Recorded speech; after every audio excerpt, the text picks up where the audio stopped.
My first question to you is, you have had a long career in IT, non-IT, variety of roles.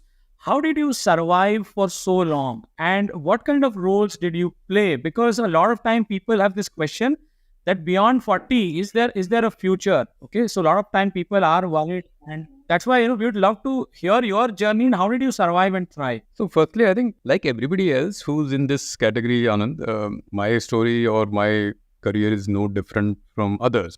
It has had many setbacks, of course, because of the advent of social media and because people like to, when they hear you on stage, they assume that, everything is positive.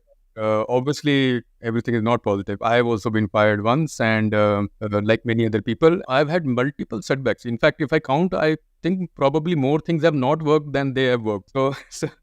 So it is like a cricket match also, right? So we sometimes count the dot balls as success, but there were other balls which were failure, Wow. or limited failure. Correct. So perseverance and resilience is something that I have truly believed in. And Mm. just as background, I don't have any fancy or very robust education background. I mean, I had a steady education background like most other people, very modest score in 10th and reasonable in 12th, could not get through any top institute in IT or IM or anything, none of those, right? So it's a very steady brick by brick story, which I often share and which is representative of 99% of the people. Correct. And if you keep out the 1%, most of us have gone to a less than top engineering school or even earlier school. And then, if we did MBA or other MTech or other such courses. So my story is the same. The only thing I think, if you say the secret of longevity, and the secret is not just mine, it is for everybody who's been in similar thing, is some level of resilience and this understanding that we are a player in the larger game, and there will be some days which will be low and there will be other days which will be better. Not to get overburdened with these sorrows or setbacks, and not to get overexcited about the small wins here and there also. So by the same token, if you don't take the setbacks too seriously, then you should also not take the joys too seriously as well. So that would be a reasonable summary, and then we can peel some of these onions and get into it. You asked one question about the multiple roles. So Yeah. most of my roles have been around quality, performance excellence, delivery excellence, and that kind of space. Correct. Industry has changed. Most of the industries are around IT and related services. So maybe that will appeal to your audience because a lot of your audience is in the IT industry. I've been in IT or related industries for more than 20 combined years, of course. But I also feel that this in and out that I did between roles and industries has helped me bring best practices from other industries and learn and apply. So what I can apply in my role today, I may have learned in a manufacturing setup or a professional services setup or a slightly another setup, or what you learn in a smaller company you can take to a larger company and vice versa. So that actually could be a factor. No evidence to prove that it is right, but could be a factor. Again, I would not say that anybody should deliberately use this practice. It happened for me and I took advantage of it. Correct. So basic principle in life and career is that whatever is happening to you may not be in your control, but learning from that is definitely in your control. Correct. So let life happen, but learn from it. That certainly is in our control. That we can't blame neighbor and neighbor's dog and everybody else for that. Great points. Actually, I think the setbacks point, I definitely relate to it because I've been in situations where things have not gone my way, and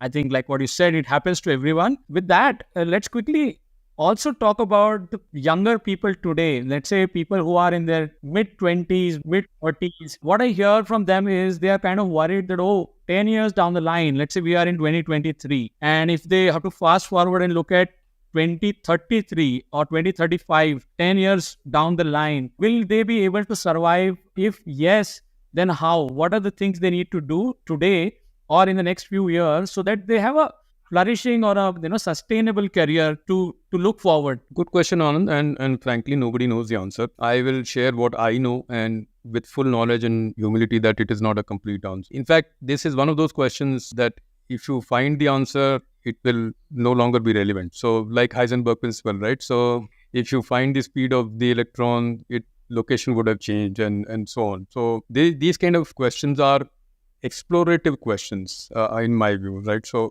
glad that you asked it in a way that you did, because I would hesitate to give a definitive answer. There is no definitive answer. Something I have learned, something you have learned, we can share. Whether that something plus something adds up for a third person who we both may not even know and is listening to this recording later on, some of the things may apply. But I would strongly urge that please use your judgment and don't blindly follow any advice that you get from people like you, me, and other people as well. That is one of the dangers of social media or YouTube. Use your judgment. So the same spirit I will use. One of the areas that I have used to elongate my career, and I just don't mean a longer thing. It's a successful longer one. So Correct. that also we have to keep in mind. See, you can probably stay under the radar and do some, Excel work for till you are 50, 55. If you are happy with that, that's fine. But if you are listening to this recording to understand how you can take your career forward, or take up manager roles or senior manager roles or director roles, or even more senior roles, then that hiding under the radar is not going to be. Then you have to be in the war zone. So like in the war zone, if you are in the bunker and fighting, you can defend, but you can't win the war. You can defend. You can, in the sense that defense is that, you may not get fired because you are doing some very low, in the sense skills hierarchy, a lower level role, not to demean any role, but it's in the sales hierarchy, it's a lower level. So you will be okay. You will be paid accordingly, and there will be lesser risk, and you will not be noticed. You will be off the radar. So this advice is not for such people. Correct. Who are happy there. Yeah. If they want to come out of this thing, then that risk is there that they might get a bullet. Again, using the war analogy, that if you come out in the open, you will get a bullet once in a while, because whatever path you may choose may not be the best one for you that day. So Correct. Now, I'll try and explain a format, and this is not my really format. The Vijay Govindarajan, one of the world's leading innovation gurus, he brought up a format or a framework for organizational innovation. Okay. So what he says is that innovation succeeds in companies when they hold on to their past selectively, in the sense that one leg in the past, so that they can milk their legacy. Right? Whatever has got them here, they can milk that legacy. And second box is more like, this is called the 3-box solution. Second box is selectively work on the present, which is maybe 1 year, 2 year, 3 years, so that you can make money from that as well. And third is investment, which is you make investment for 5 to 10 years down the line. Correct. So I have tried to adapt this to careers, and many other people have done it. So the way I look at it, that, for example, my stronger background is in quality and related topics. So that is my legacy, right? Not that I'm done yet, but that's my legacy. So I have to protect that legacy, keep investing in it, making sure that it grows. I should remain at the top of my game. People should know me for quality and other things. That is when I will be able to protect my legacy, by delivering results, by being a statesman in that space. So you protect that legacy. Usually your major income will come from your legacy. Correct. But since times are changing, you have to continue to invest in something current. Okay. So what is something current? My something current is expanding this space, looking at other related topics, maybe other industries, and so on. The investment in future which I'm making is moving into this mid-career coaching space, because in some years when I do have to make a choice of retiring from active work, what will I do? That investment is the third box. Now that may sound like expensive investment today, but it will probably put me in a position 5 years from now, or maybe longer, where that will become my legacy. So that becomes the first box. So this 3-box solution is extremely important for people in all industries, and particularly IT, because maximum change is in IT. So number 1, protect your legacy, save your legacy, keep investing in it, grow very good in it. But remember that it will phase out at some point. Correct. Yeah. So whatever technology you are using or you are an expert in, that will go away. So start investing and milking some current technology. And third, stay invested in some future technology, which may mean that you might have to do a course outside of your company, because the company will not invest in your future skills. They will invest in your current skills, what you can invest, give them today. So ये खुद का पैसा लगाना पड़ेगा, that you will have to invest in some future skill. So these 3 boxes, if anybody listening to this is clear about these 3 boxes, or even partially clear, longevity is not an issue. And what I said earlier, I will repeat, that don't hide under the radar, or don't stay in the bunker.